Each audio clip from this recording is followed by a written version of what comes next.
In this video, let's watch how Starbucks succeeded in China.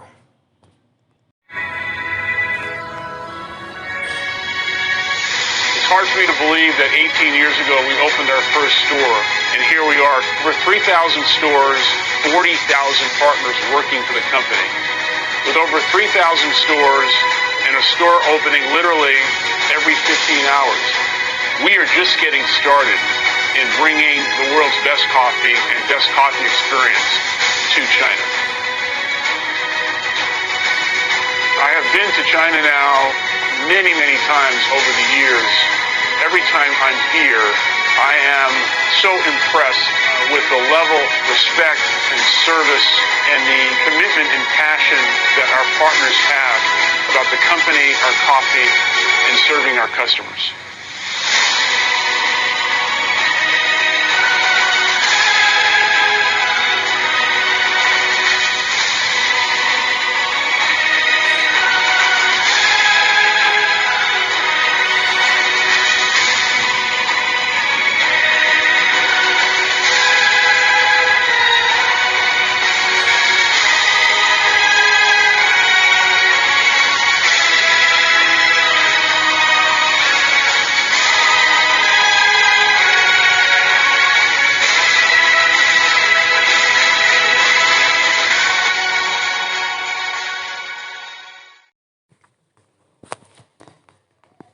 It's been 20 years since Starbucks entered China on Jan 11, 1999.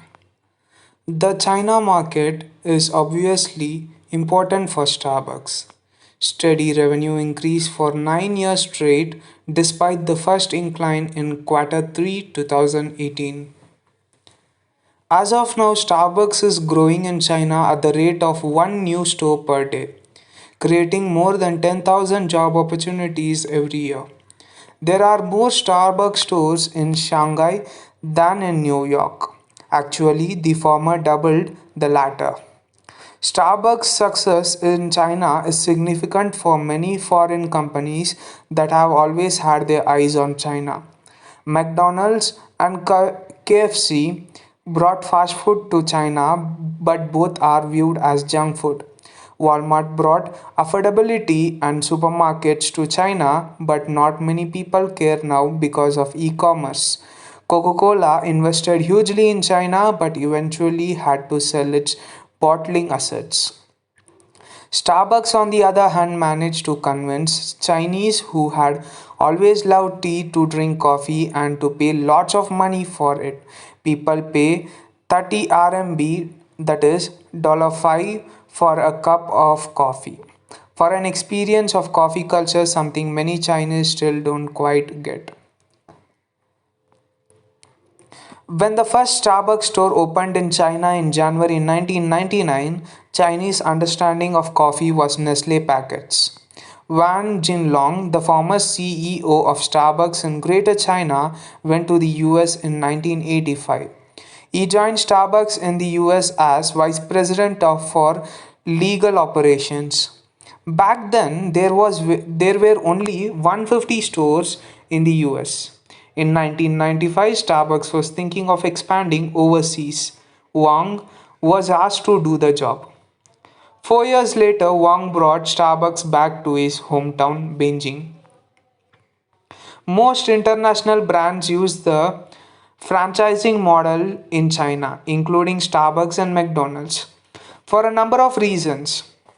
The first one being in the 1990s, foreign owned companies were not allowed in the retail and F&B sectors in China.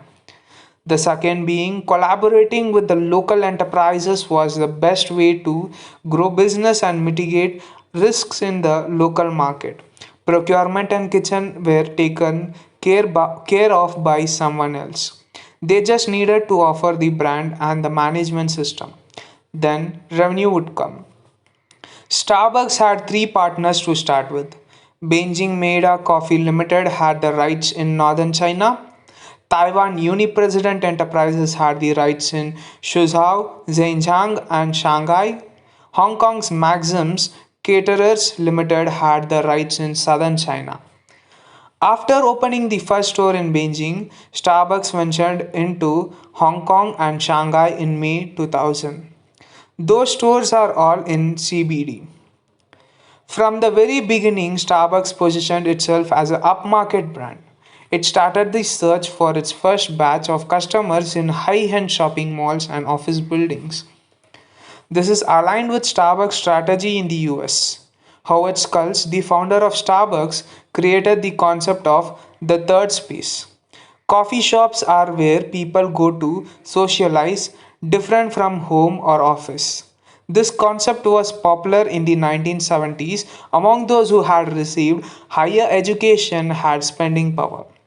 Starbucks grew its customer base from there. Back to China. In 1999, the real estate price was less than $500 per square meter. $4 coffee was simply unimaginable. Not to mention, few people actually knew what cappuccino was. To ask Chinese who were so used to drinking tea to drink coffee was not easy. Many investors were negative about venturing into China. Years of financial loss put huge pressure on the company, internally and externally. As Howard, the CEO and founder, wrote in his book, the main challenge is to introduce the coffee culture to a country that's so used to tea. Lots of complaints from shareholders in the first few years, but Wang thought the strategic move would bring financial returns in the future. The key was to be patient. One day, Chinese customers would have the spending power and Starbucks would guide them into the coffee culture. Aside from waiting, Howard was also thinking whether the business model in China was wrong. Although Chinese customers have a natural admiration for foreign brands, it has been proven that it was a mistake to post an American manager to manage the China operations. In September 2009, Howard flew to China and visited local partners and customers. Wanting to benefit from world's fastest growing economy, he was shocked by the localization of Starbucks. He became an observer himself. Soon, new products like sesame frappuccino and aloe vera tea were added to the menu. Howard realized that the local partners had been very creative and gone beyond the traditional limit. Eventually, the management is comprised of Chinese with a Chinese CEO. Third space. Starbucks didn't expect the concept of third space to become something very different in China. First, you need to bring a magazine, something like National Geography, Economics, Forbes at least, extracted from a half joking guide on Chinese review website, How to Pretend to Be High Class in Starbucks, covering everything from attire to payment to language. Obviously, Starbucks' third phase was Chinese window to peek into the Western culture, although sarcastically. But that was due to a sense of inferiority. But from the business point of view, the sentiment was the strongest force for Starbucks' expansion in China. With economic development, Chinese customers look forward to the Western style while being sarcastic about it. When looking at foreign brands, they cared about what this makes me instead of what I need. Challenges. The challenges that Starbucks had to face in China. For example, Starbucks size tall, grande, venti. The Chinese translation are medium, large, super large, respectively. In 2016, Lin, a Starbucks gold card holder, complained to China CEO Wang Jingying that when he ordered a medium, he was asked multiple times, "Are you sure you want medium? Medium is our smallest size." Lin felt offended because he was a 6 year member. He knew the special names for the stupid sizes. On Jan 12, 2007, Ryu Chenggang, a well known TV host from CCTV, wrote a blog post, Get Out of Forbidden City Starbucks. In his view, Starbucks was damaging the image of Forbidden City and traditional Chinese culture. This post has been viewed 500,000 times in just a few days. Many readers supported the view. Starbucks responded to the blog post 6 years ago. Forbidden City Committee asked Starbucks to come, and Starbucks has tried to fit into the Forbidden City. But the presence was not gone. Starbucks had to remove its signs within the store, including those on the cup. No one could recognize it was a Starbucks store. Starbucks left the Forbidden City in July 2007. Invisible investment in China. Despite the friction, Starbucks has found its way in China market. Starbucks increased its investment in China. It wants to win the hearts of not just customers. Starbucks calls its staff partners. They get free coffee, free meals, and generous insurance coverage that most companies don't offer. Howard also showed up for the China AGMs. Employees were very touched. Starbucks also has a policy supporting relocating if a new store is opened in the employee's hometown. In 2012, Starbucks invested in a coffee plant in Yunnan province and supported the local farmers. Now, Starbucks Yunnan coffee beans come from 1678 farmers spanning across 16,000 acres. Starbucks promoted Yunnan coffee as much as they did with Colombia coffee and Ethiopia coffee. Starbucks wants to get approval in China from customers and government. After overcoming all kinds of challenges and after most customers have approved of Starbucks, they went to acquire the rest of 50% equity owned by Taiwan Uni-President Limited for $1.3 billion in 2017. Starbucks got more aggressive afterwards. On May 16, 2018, Starbucks hosted its first investor meeting in China, revealing its ambition to venture into another 100 new cities of China at a rate of 18 to 20 new stores every year. The ultimate goal is to have 6,000 stores in China, and Starbucks will double its revenue in 5 years. Howard told CNBC, "If one day there are more stores in China than in the US, I wouldn't be surprised." Just looking at what 2010 has been for you guys, profit almost doubled last quarter, sales over the year top 10 billion. But yet the economy, the environment here in the United States is so uncertain. Where's the strength? Well, I think it's quite remarkable, to be honest with you, that given the backdrop of the economy, we had a record year in terms of financial results.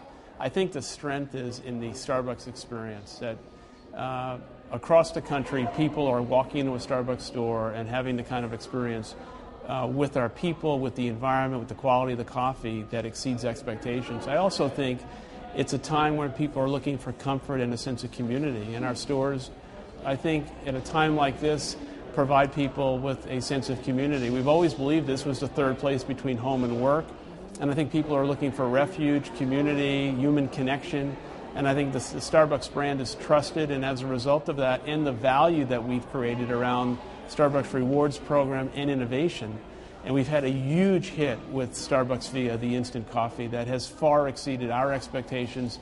And I think given the fact that instant coffee has always been a product that was viewed as bad, and we brought not only innovation but quality to it, it's given us, I think, a lot of new customers that have come into Starbucks. And looking at what the United States is telling you in terms of what consumers are willing to spend, are you seeing the uncertainty here? You know, the dramatically high unemployment rate. No. Sales up 15% in the U.S., but internationally up 21%. Well, I think what I said to the investor community today is that we have to be very mindful and I think very thoughtful that the economy is still under pressure, consumer confidence is still down, and people have less money to spend. And I think every company, whether it's a retail company or a consumer brand, has to provide an exciting opportunity to get customers to both come in and buy something. And I think we've done that. I think internationally, I just came back from China, and China is on fire in terms of the growth, the development, consumer aspiration. And I think that as I look around the world, I'm not optimistic, but at the same time, I think it is really quite a testament to Starbucks business that we've been able to perform despite the fact that we've been navigating through a very tough economic environment. And you've said you can't overstate the importance of China. Your goal there is to triple the amount of stores you have in China in the next 5 years. So when you look at that and you look out, Howard, to 2015, what percentage of your revenue and your profits overall for Starbucks do you think will come from China? Well, what we said today is that China holds that perhaps the biggest prize of all in terms of the future of our company. We have 800 stores in Greater China, 400 stores in the mainland. We will have thousands of stores in China. We did specifically announce that we'll triple the size of the store base by 2015. We also, I was in China a week ago, and we announced for the first time in our history that we're going to start growing coffee in the Yunnan province, a beautiful place where coffee is going to be exquisite in terms of the taste. So we're deeply committed to growing that business. It'll be thousands of stores. I can't tell you what percentage it'll be, but as we look around the world, China, Russia, Brazil, India, these are emerging countries that Starbucks has very few stores. So we also reiterated today that we're going to return the company back to growth, but the kind of growth that's been disciplined, thoughtful, and highly profitable. Well, because you have said openly that the Chinese market, as critical as it is a complicated market. Yes, and you have to approach it sort of gently. Well, what I said was that China reminds me of what I read about the gold rush, that people are just rushing in, and as a result of that, there's not going to be a lot of people that find gold. We've been there 12 years, and during that 12-year period, we've done a lot of the hard work, and what I mean by that specifically is local Chinese people have embraced Starbucks. We opened a store in a city you've never heard of, or probably never heard of, called Fuzhou. I've never heard of it. Okay. You know how many people live there? 7 million. That's a tertiary city by Chinese standards. We watched hundreds of people wait outside in the rain as a rite of passage that Starbucks was coming to this city. And it reminded me of what happened 10, 15 years ago when we opened up in Iowa or Nebraska in the U.S., and that is that the equity of the Starbucks brand gives people kind of a rite of passage, and I just think our opportunity there is extraordinary. In addition to that, we're going to extend the Starbucks brand into the grocery channel and do things we haven't done before. No concerns about a bubble in China?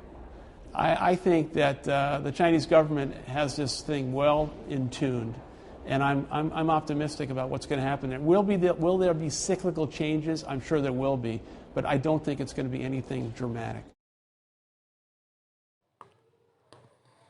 Since those early days, Starbucks has meticulously organized its efforts in China around the three key pillars of Chinese society. Family.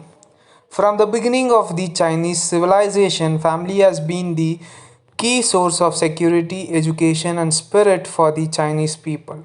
The society's Confucian values entwine children and parents in a bond of shared responsibilities that stretches throughout all stages of life.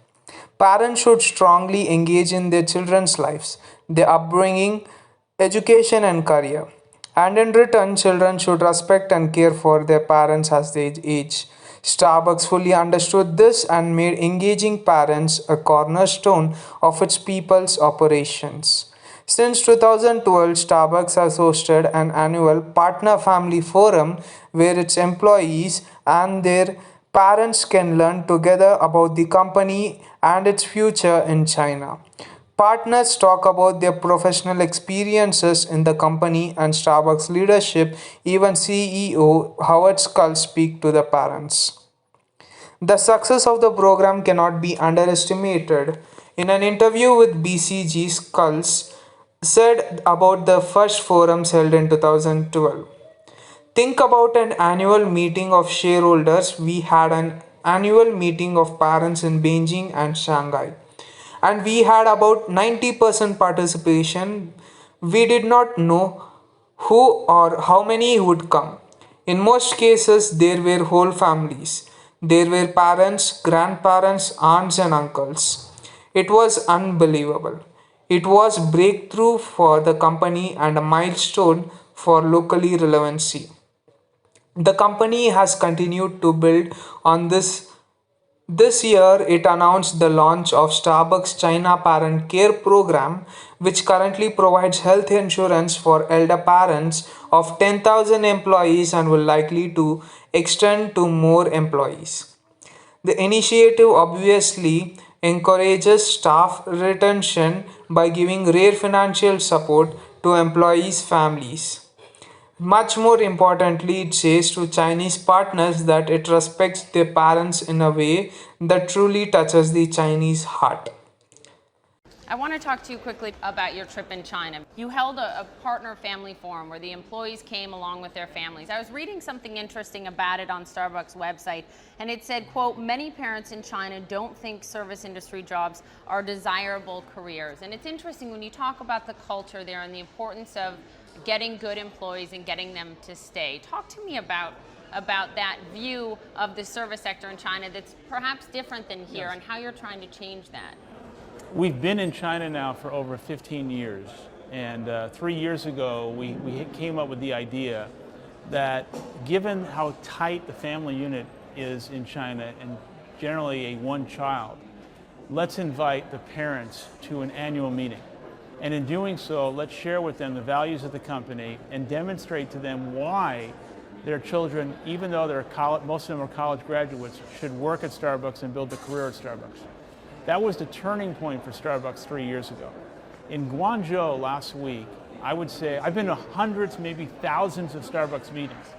This was the most gratifying, emotional situation I've ever seen in my career, where despite the language difference, cultural difference, political difference, that the culture of Starbucks was so strongly embraced by the families. And we have broke through in China in a way that is very, very hard, not only with our customers, but with our employees, recognizing that Starbucks is a great place to work, build a career. And I think we're demonstrating that despite our differences as people, Starbucks is able to create this relevancy all over the world, and our business in China is going to be significant. We're just getting started as a result of the fact that the culture and values of the company can translate from America to China, and we can build a great, loyal workforce. Is the business in China going to surpass that of the U.S. in the next 5 years? Well, let me say it this way. It took us 30 years to build 1,500 stores in the U.S. At the end of this year, we'll have 1,500 stores, and it would have taken us 15 years. So we did it in less than half the so time. Maybe.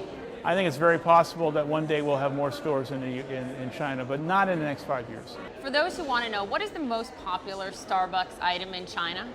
That varies because they're very interested in what the new beverage is. But we're opening stores all over the country, 70 cities, and it's very different. But people are ordering double tall latte just like they do in the US. The second pillar being community.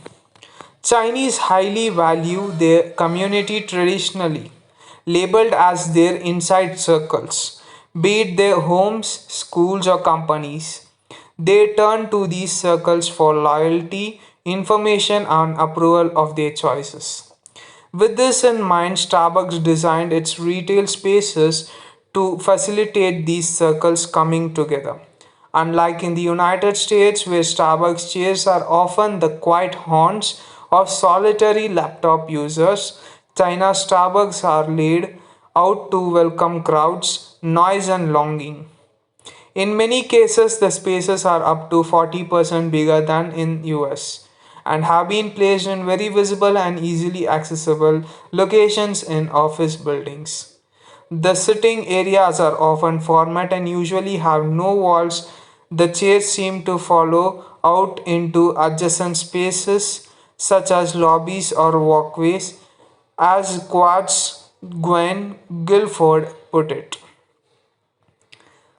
The result: walk into any Starbucks in an office building at 3 p.m. and you will see a buzzing throng of people exchanging office news, admiring and getting information about the latest fashions from their colleagues, and talking with their friends about the next travel destination. Consequently, Starbucks customers not only enjoy the coffee, they feel fulfilled on going to Starbucks with their families and friends. The third pillar being status. Chinese place a premium on gaining and upholding reputation and status, especially for their family and community. Consequently, they want to be associated with brands and products that portray prosperity, success, and upward mobility. Starbucks has positioned itself as the premium coffee brand in China. It charges 20% higher prices in China compared to other parts of the world. It chooses very high-end locations for its outlets, including luxury malls and iconic office towers. And since foreign brands, particularly in food and beverage, are viewed as premium, Starbucks often labels its products with the country from which its products are imported.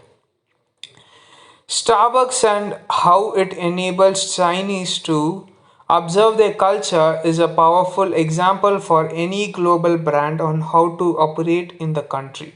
By aiming to embed itself in China's centuries old culture, Starbucks inevitably play the long game, leading to a deep commitment to the market. It has to develop relationship with families and communities, which inevitably make it more attractive to and successful in local partnerships. Finally, it has to be part of Chinese family rituals and desire for status by providing an environment. Put together, these efforts have made Starbucks less a foreign brand transplanted to China and more a speed from a Western tree that has been carefully planted and patiently nurtured within.